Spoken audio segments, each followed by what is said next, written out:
Welcome to the Deep Dive. You've sent us some really compelling stuff this time. Brunello Rosa and Casey Larson's Smart Money, How Digital Currencies Will Shape the New World Order. That title definitely grabs your attention, doesn't it? It really does. And what jumps out immediately, I think, is just how ambitious the book is. It connects, the tech details, global economics, and international relations. Yeah, it pulls a lot together. So our goal today is to really distill the key insights from this book for you. We want to dig into what central bank digital currencies, these CBDCs, are actually about. And then trace the ripple effects, right? From everyday payments all the way up to, well, global power structures. Exactly. We've got a breakdown that kind of follows the book chapter by chapter. It covers the geopolitics, the economic shifts, the tech side, and even the societal impacts. It feels a bit like looking at a blueprint for what finance might become. The authors make a pretty strong case that these digital currencies aren't just some small tweak. No, it's potentially a massive shift. A paradigm shift, really. And they frame it with this real sense of urgency, this idea of a new financial Cold War, CBDCs as the weapons almost. Quite dramatic. Okay, so let's dive in. Chapter 1, The Dawn of Digital Money. When we're talking CBDCs, what exactly are they, fundamentally? Right. So a CBDC is basically a digital version of a country's official currency. The key thing is it's issued directly by the central bank. Okay, so different from money in my online bank account. Exactly. That's commercial bank money. And it's also very different from, cryptocurrencies like Bitcoin, which are decentralized. Got it. So it's still the same dollars or euros or whatever, just in a digital form from the government itself. Why is that such a potential game changer then? Well, the potential to completely change how transactions work is huge. Think about instant payments, maybe much lower costs, potentially cutting out some of the middlemen we have now. Okay. And the book really highlights this idea of financial inclusion, too, bringing Yeah. people into the formal banking system who are currently outside it. Right. And for the central banks themselves. Yeah, for them, it could offer new ways to implement monetary policy, maybe get better real-time data on the economy.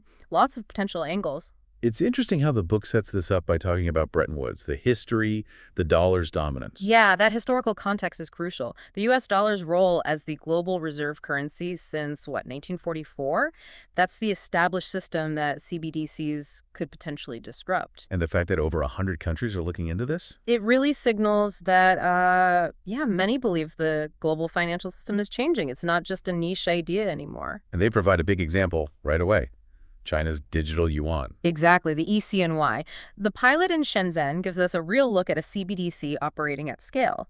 By 2022, you had millions of transactions daily just for everyday shopping. Wow. It shows the scale and, frankly, the head start China has.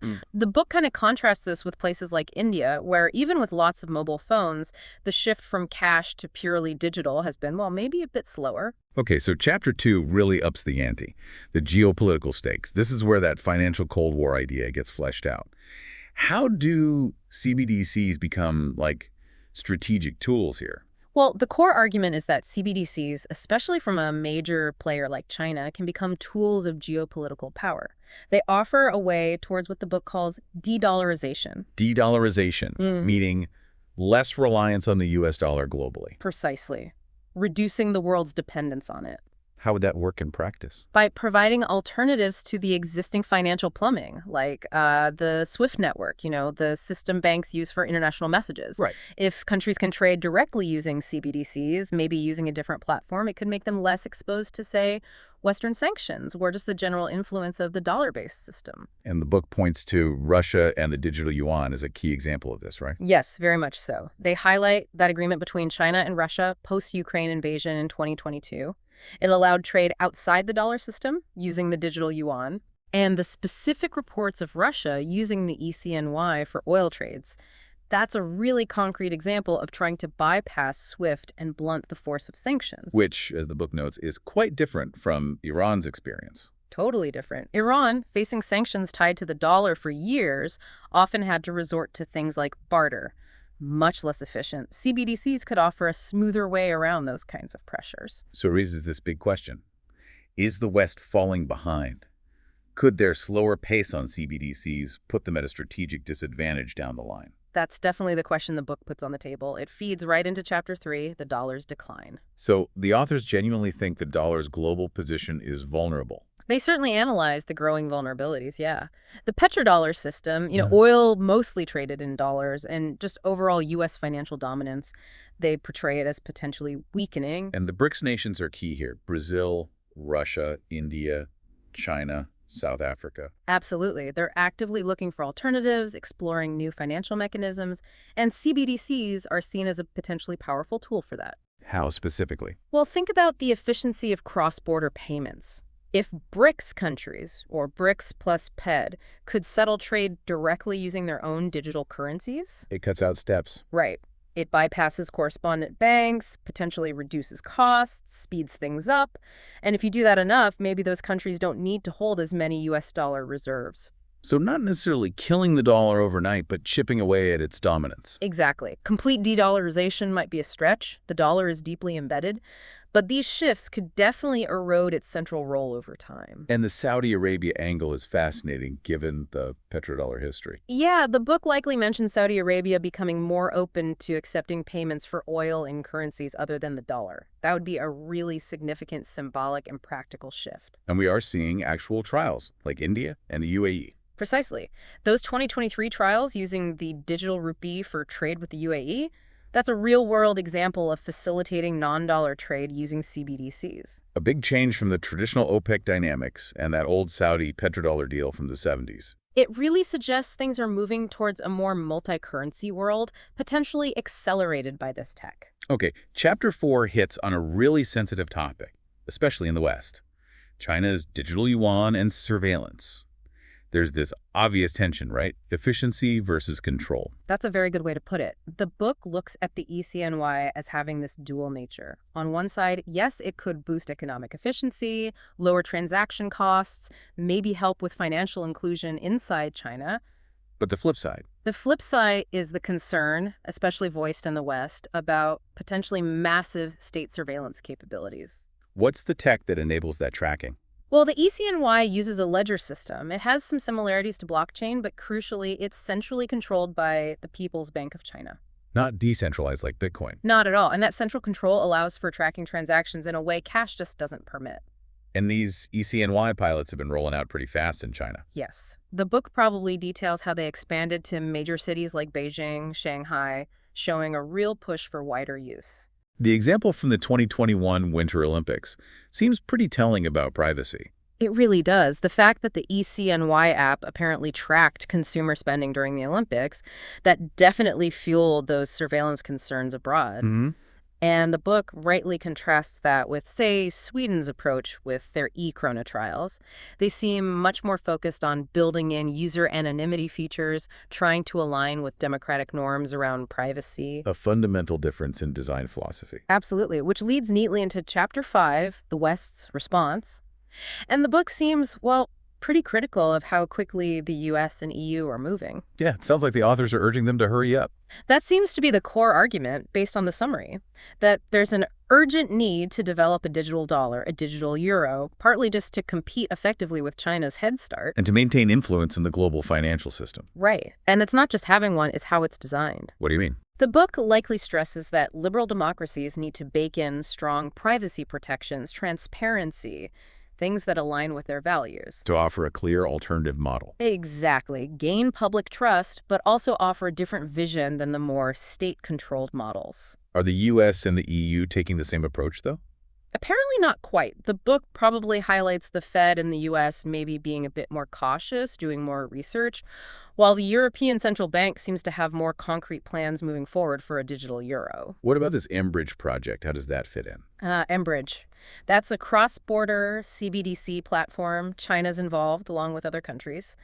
It likely acts as a wake-up call for the West. How so? It demonstrates the potential for alternative payment rails that could bypass traditional Western financial infrastructure. Seeing that kind of project advance probably puts pressure on the US and Europe to accelerate their own efforts.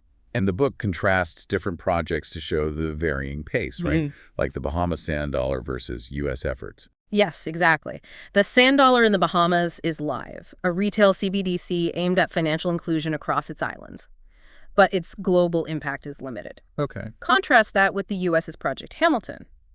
It successfully tested the tech for a digital dollar years ago, back in 2022, but then faced policy hurdles, delays. While China. While China's involved in things like the Enbridge trials with the UAE and Thailand, showcasing more advanced cross-border capabilities, it highlights a potential gap opening up. Okay, let's shift to Chapter 6, Financial Inclusion and Inequality. This sounds like a big potential upside of CBDCs, but maybe with pitfalls. Definitely both. Yeah. The book probably talks a lot about the potential to bring banking services to the unbanked, especially in developing economies where access to traditional banks is tough. Which could be huge for development. Potentially, yes. Yeah. Huge impact on people's lives, economic opportunity. Though it's worth remembering, financial exclusion is complex. A CBDC might not solve all the underlying socioeconomic issues on its own. And couldn't it create new problems? A digital divide? That's the crucial counterpoint. The authors likely warn about this. If you don't have a smartphone or reliable internet or the digital skills, could you get left behind in a CBDC-based system? A real risk. Absolutely, creating new barriers even as you remove old ones. And the book links this inclusion pushback to geopolitics. It does. Getting your CBDC widely adopted, especially in regions with less developed financial systems, can boost your global influence. It's another competitive angle in this whole thing. The success of mobile money in Africa, like M-Pesa, seems relevant here. Very relevant. M-Pesa in Kenya is a prime example. It shows how mobile accounts can handle tons of transactions daily, bringing millions into a formal financial system, even without traditional banks. So it proves the concept can work. It offers a model, shows the potential reach. But then you have Nigeria using Naira. Right, which serves as a bit of a cautionary tale. Nigeria was early in Africa launching a CBDC, the Naira, in 2021. But adoption has reportedly been quite low. Why is that? Attributed partly to technological hurdles, maybe usability issues, cultural factors, it shows that just launching the tech isn't enough. You need people to actually want to use it and be able to use it easily. Makes sense. Okay, Chapter 7 tackles something critical: cybersecurity and risks. This must be a massive concern with purely digital national currencies. Oh, absolutely huge. The book likely goes into the significant cybersecurity threats. Think about state-sponsored cyber attacks on the central infrastructure, fraud attempts, even just system outages. Which could paralyze an economy. Potentially, yes, especially if reliance on physical cash diminishes significantly. And given how linked global finance is, a major cyber incident with one CBDC could have knock-on effects everywhere. So what's the key to managing these risks? Robust, resilient infrastructure. That's paramount. Building and maintaining public trust really hinges on people believing the system is secure and reliable. Needs constant vigilance. Constant, and not just tech safeguards, but also clear plans for how to respond if something does go wrong. Does the book compare security of different models, like blockchain-inspired versus centralized? It probably touches on that, yeah. Looking at the potential vulnerabilities and strengths of different architectural choices when it comes to resisting various types of cyber threats. And mentioning China's known cyber capabilities as a geopolitical edge to this security point, too. It definitely does. It makes the threat of state-sponsored attacks feel very real. The book probably warns about systemic risks. If a major CBDC system failed during, say, an economic crisis or political turmoil, it could make things much worse. And that Colonial Pipeline attack example they use, that really drives the point home, doesn't it? It's a stark reminder. That ransomware attack hit critical U.S. fuel infrastructure in 2021, caused major disruptions. A clear parallel to what could happen to a national digital currency network. Exactly. Shows the potential for cascading failures if critical digital infrastructure is compromised. And they contrast this with crypto hacks. Yeah, mentioning things like the DAO hack on Ethereum back in 2016, it serves to show that even decentralized systems have vulnerabilities. So no system is perfectly safe. It underscores that design choices, security protocols, ongoing monitoring, they're critical for any digital currency system, centralized or decentralized. Okay, Chapter 8 looks ahead. The future of money. What kind of future landscape does the book sketch out? It sounds like they envision a more multipolar financial world, not one single dominant force, perhaps. Linear. A future where you have competing CBDCs from different countries existing alongside maybe stablecoins, and perhaps even some ongoing role for established cryptocurrencies, a more complex mix. And the book really pushes for proactive policy now. Very much so. The authors seem to stress that we need smart, strategic decisions now to steer this evolution in a positive direction. They warn that just letting things happen or reacting late could have really negative consequences. So probably not one global digital currency, but maybe a more fragmented system. That seems like a likely scenario presented in the book. You might have state CBDCs operating alongside big private payment platforms like Alipay, maybe with different systems being dominant in different regions, less globally unified, perhaps. The Theodore Roosevelt quote they apparently use sounds like a direct jab at Western hesitation. It certainly seems intended that way. Referencing TR's emphasis on action likely serves to criticize any perceived foot-dragging on CBDCs in the US or Europe. It reinforces the author's view that inaction is risky. And the contrasting examples of Venezuela's Petro and Singapore's trials are interesting. Yeah, they offer useful bookends. The Petro in Venezuela, a failed state-backed crypto, shows how badly things can go if a digital currency is poorly designed or mismanaged. A cautionary tale. Definitely. But then Singapore's trials, exploring things like smart contracts within their CBDC project, that points towards a more innovative, potentially more successful future. Maybe a hybrid model blending state oversight with private sector tech. Okay, finally, Chapter 9.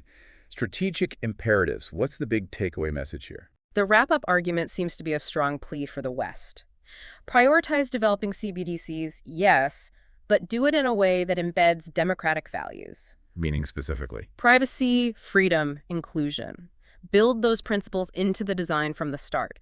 They argue this is crucial not just ethically but strategically to compete effectively with more authoritarian models like China's. So, in their view, the future of CBDCs and the future of global power are deeply intertwined. That appears to be the core thesis, yeah. That how these digital currencies develop and who leads the way will be decisive in shaping geopolitical supremacy going forward. Do they suggest specific actions the West should take? Likely things like setting up clear regulations for digital assets, fostering international cooperation on standards for CBDCs, trying to ensure systems can work together and address cross-border issues. And the final warning is basically, don't ignore this. Pretty much. Dismissing CBDCs or underestimating their importance would be a major strategic error for the West, potentially leading to a loss of both technological edge and financial influence. That contrast between the EU's digital euro plans focusing on privacy and the concerns around the ECNY really sums up the different paths, doesn't it? It really does. The EU aiming for GDPR compliance versus the surveillance questions around the ECNY, it highlights those fundamental ideological divides playing out in technology design. And that Huawei 5G analogy. Yeah, that's a potent one. Huawei rapidly building 5G networks across Africa, often outpacing Western firms. It seems as a warning. If the U.S., for example, lags on CBDCs, could it similarly cede crucial ground in financial technology and influence? Before we wrap, just briefly on the book itself, some reviews noted it's not super technical. That's true. It seems its strength isn't a deep dive into the underlying tech specs of CBDCs. It's more about the bigger picture, the history, the geopolitics, the broad economic implications. But praise for making those connections and being accessible. Exactly. It sounds like the authors managed to blend the economic analysis and strategic warnings without getting bogged down in jargon, making it readable for a wider audience who wants to understand the potential impact of all this. Okay, so bringing it all together for you, our listener. What Smart Money makes clear is that CBDCs aren't just a tech upgrade for payments. This is potentially a major geopolitical and economic event. Yeah, with really far-reaching consequences for how the world works. Which leaves us with a big question to chew on.